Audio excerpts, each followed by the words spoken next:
पापरिहन्ताणं नमो सिद्धाणं नमो आयतीयाणं नमो वज्रायाणं नमो लोये सवसानं मोक्षमार्गस्य नेतारं कर्मभूततां ज्ञातारं विश्वतत्त्वानां वन्दे तद्गुणलब्धये 10 लक्षण महापर्व चल रहे हैं।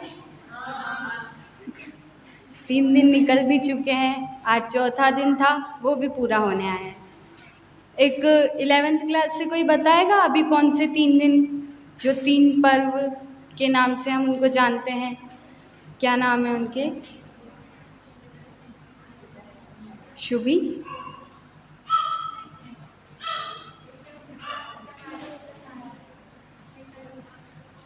एक और बार,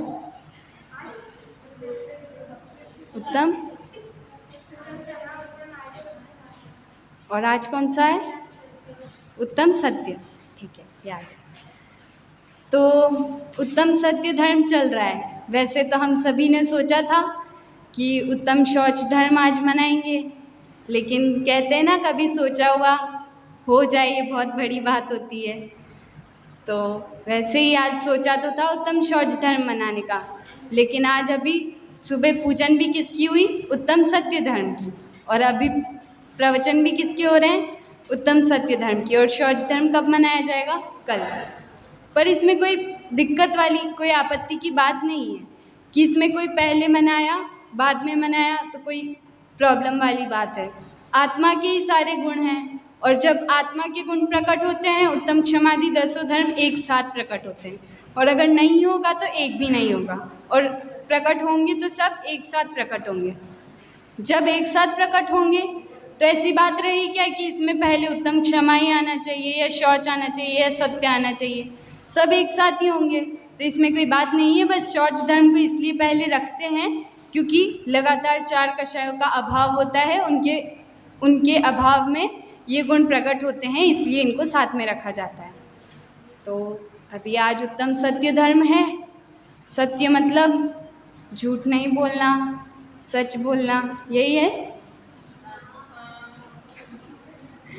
तो पहले अपन सत्य को देख लेते हैं। उसके लिए चलते हैं अपन उमा स्वामी आचार्य के पास।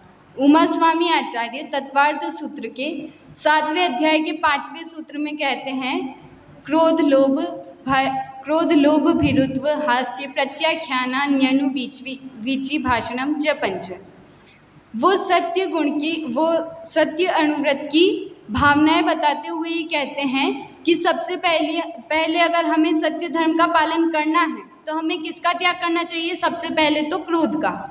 अब क्रोध का क्यों बोल रहे हो आप? तो सत्य की बात है, तो सबसे पहले ऐसा बोलना चाहिए कि आपको झूठ नहीं बोलना चाहिए, हमेशा सच जो बात है वैसी बोलनी चाहिए। तो आप ऐसा क्यों बोल रहे हो कि क्रोध का त्याग करना चाहिए? इसलिए बोल रहे हैं कि जब हम क्रोध में होते हैं तो हमारे कितने वचन सत्य हैं ये ना हम बता सकते हैं ना सामने वाला बता सकता है। क्रोध में हम सत्य बोलते हैं नहीं बोलते हैं सब एक बात है। क्रोध में क्या बोल रहे हैं हमें उसका पता नहीं है, क्या नहीं बोलना है ये नहीं पता, क्या बोलना है ये भी नहीं पता, बस बोले जा रहे हैं। इसलिए सबसे पहले क्रोध का त्याग करना पड़ेगा, तब हमारा सत्य धर्म पलेगा। उसके बाद आचार्य देव कहते हैं क्रोध के बाद हमें लोभ का भी त्याग करना चाहिए। क्यों करना चाहिए? क्रोध का तो ठीक है कि क्रोध में हमारा बोलने से फर्क पड़ता है और सत्य में हमको बोलना पड़ता है। लोभ में तो हमको कुछ बोलना भी नहीं पड़ता है ना निर्जरा दीदी?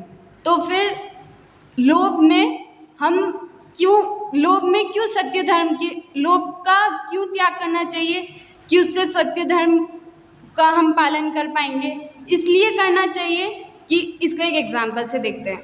अभी वो अनन्या है ना, छोटा सा है, उसको अगर हम बोलेंगे, उसको एक चॉकलेट दिखा के बोलेंगे कि जाओ आप किसी को गंदे गंदे वर्ड्स बोल के आओ, वो बोल देगा। वो ये भी भूल जाएगा चॉकलेट लेते कि उसने अभी किया क्या है, लेकिन लोभ के कारण उसने गलत काम तो कर दिया ना। उसके लिए इसलिए बोलते हैं कि लोभ का भी त्याग करना पड़ेगा सत्य के लिए। फिर बोलते हैं कि भय का त्याग करना पड़ेगा। भय से क्या फ़र्क पड़ता है सत्य बोलने में? भय से ऐसा फ़र्क पड़ता है, आपके हाथ से मम्मी का फ़ोन टूट गया, ये बात मम्मी को पता चल गई और मम्मी एकदम मस्त गुस्से में खड़ी है और पूछ रही है आपसे कि ये फ़ोन किसने तोड़ा है। बताओ कौन बोल पाएगा? यहाँ में जितने भी बैठे हैं उनमें से कौन बता पाएगा कि मम्मी फ़ोन मैंने तोड़ा है? कोई नहीं बता पाएगा। बोल पाएंगे? एक बार ट्राई कर लेना सब लोग। तो उसके लिए बहुत बहुत मुश्किल है उसमें सत्य बोलना, और सत्य बोल भी दिया हिम्मत करके तो क्या पता आगे क्या होने वाला है। इसलिए बहुत से लोग नहीं बोल पाते हैं। इसलिए कहते हैं कि सत्य के लिए भय का भी त्याग करना। उसके बाद आचार्य देव कहते हैं कि हास्य का भी त्याग करना। हास्य से क्या फ़र्क पड़ता है? हास्य में तो हम बोलते भी सभी सच हैं, और उसमें तो हम कुछ झूठ भी नहीं बोलते, और जो बोलते हैं कुछ भी सब सच ही बोलते हैं। इसमें क्या दिक्कत है? तो उसके लिए चलते हैं अपन लोग टीवी के पास। सब लोग देखते ही है टीवी, यहाँ पे बैठे हुए में से सब देखते हैं ना? उसमें एक शो आता है कपिल शर्मा शो, देखते हैं सब लोग?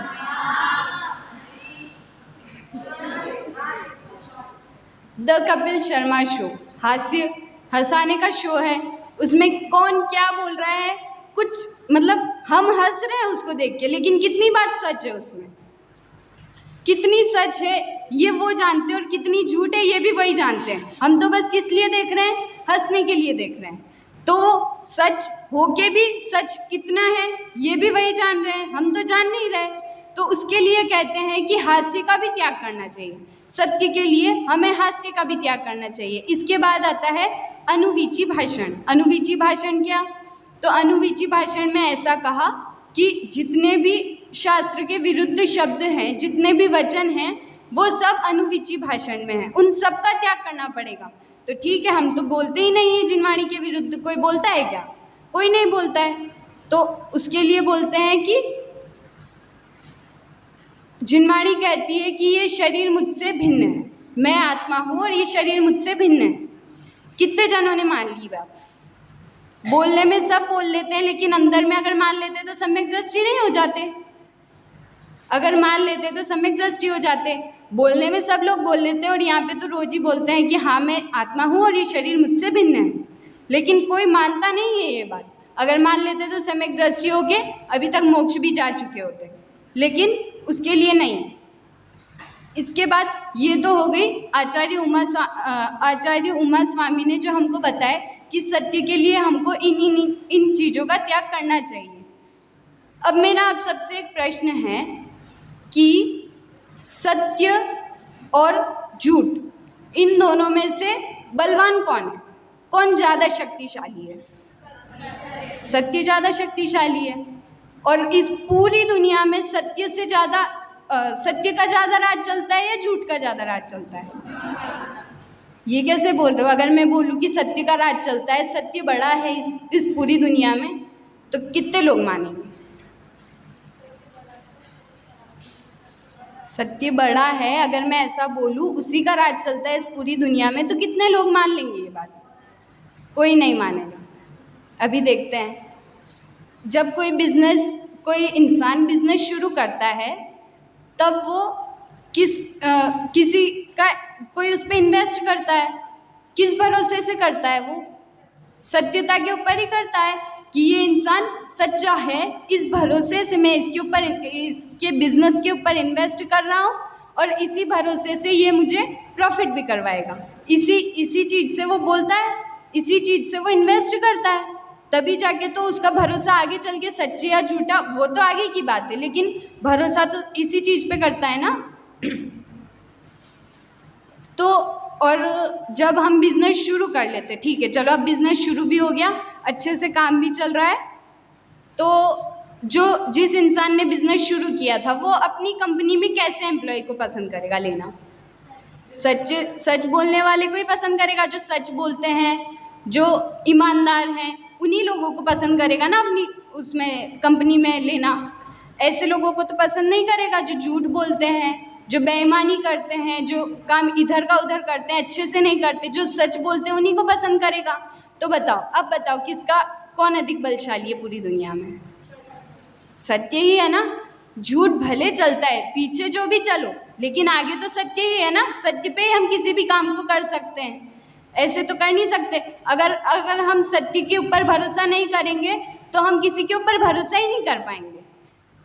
सच होगा इंसान यही सोच के हम किसी पे भरोसा करते हैं। अगर हम किसी पे भरोसा करना चाहें तो हम नहीं कर पाएंगे, तो सत्य के ऊपर भरोसा ही नहीं हो पाएगा। चलो एक और क्वेश्चन पूछती हूँ। सत्य बोलना ज़्यादा आसान है या झूठ बोलना? सत्य बोलना पक्का? जो भी बोल रहा है सत्य बोलना आसान है। कितने लोगों ने ट्राई किया है? अनुश्री दीदी बोल रही उन्होंने किया है, सब लोगों ने किया है। अच्छा चलो, आप किसी गाड़ी से जा रहे हो, खुद ही ड्राइव कर रहे हो, और आपने इधर जाते जाते बहुत सारे रूल्स तोड़ दिए, और उसके बाद आपको आगे जाके मिल जाती है पुलिस। कितने लोग हैं जो उनको सब सच बता देंगे? वो पूछ रहा है इसलिए बताना है।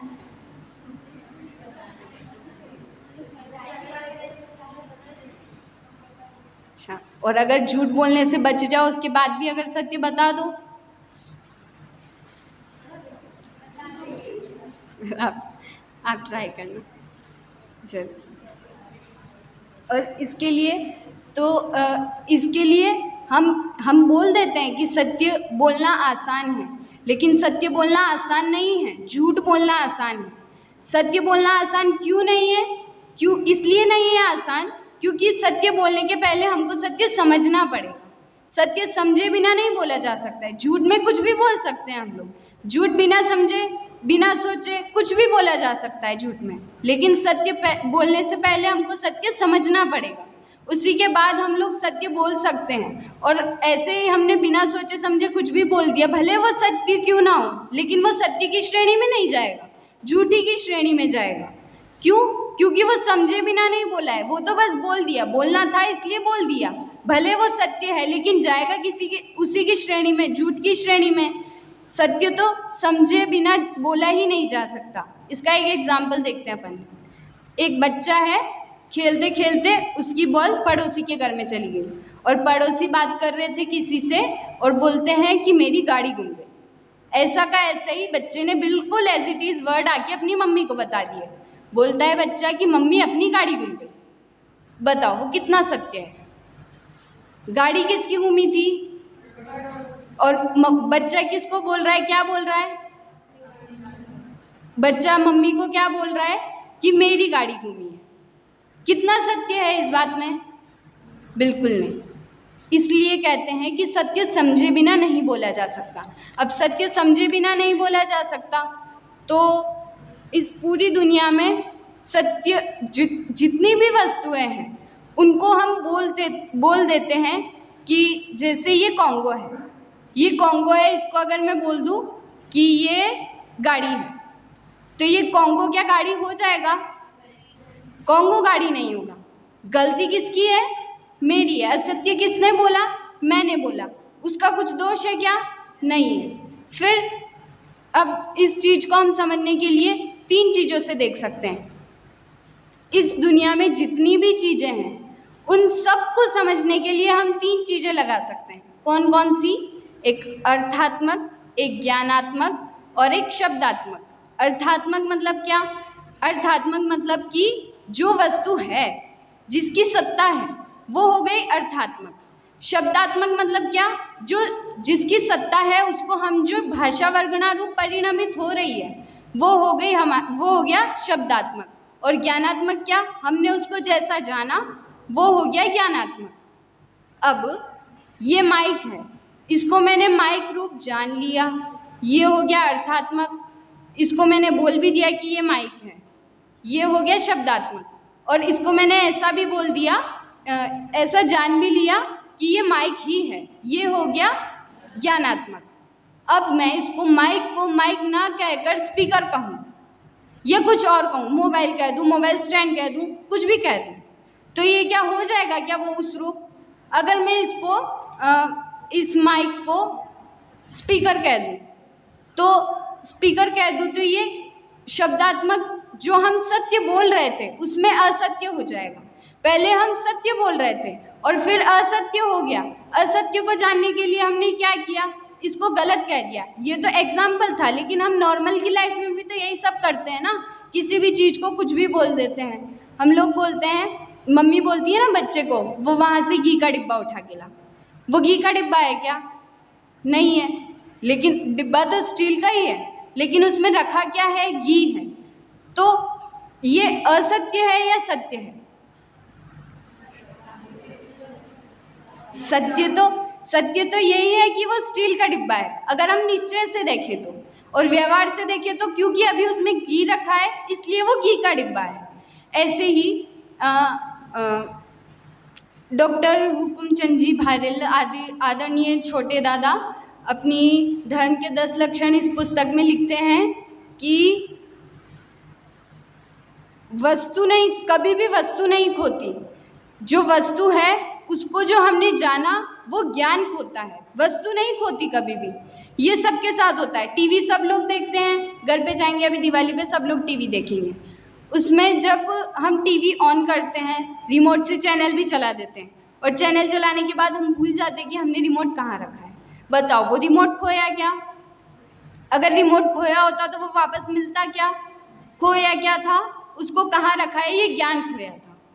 अगर वो ज्ञान नहीं, वो रिमोट खो जाता तो वो मिलता ही नहीं वापस। वो मिल गया इसका मतलब वो तो खोया ही नहीं था।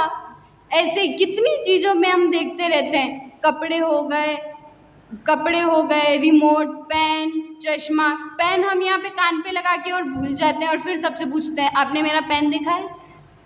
ये इसमें इसीलिए दादा कहते हैं कि वस्तु कभी नहीं खोती, उसका जो ज्ञान है वही खोता है। तो इसीलिए बोलते हैं कि इसीलिए इन 3 चीज़ों को जानना जरूरी है कि इन जो वस्तु सत्य है उसको अगर सत्य रूप हमने जान लिया वो हो जाएगा अर्थात्मक सत्य। उसको कह दिया तो वो हो जाएगा अर्थात्मक शब्दात्मक सत्य। और अगर हमने उसको जान लिया तो वो हो जाएगा ज्ञानात्मक सत्य। और अगर इन तीनों के विरुद्ध हमने जाना तो वो सब हो जाएगा असत्य।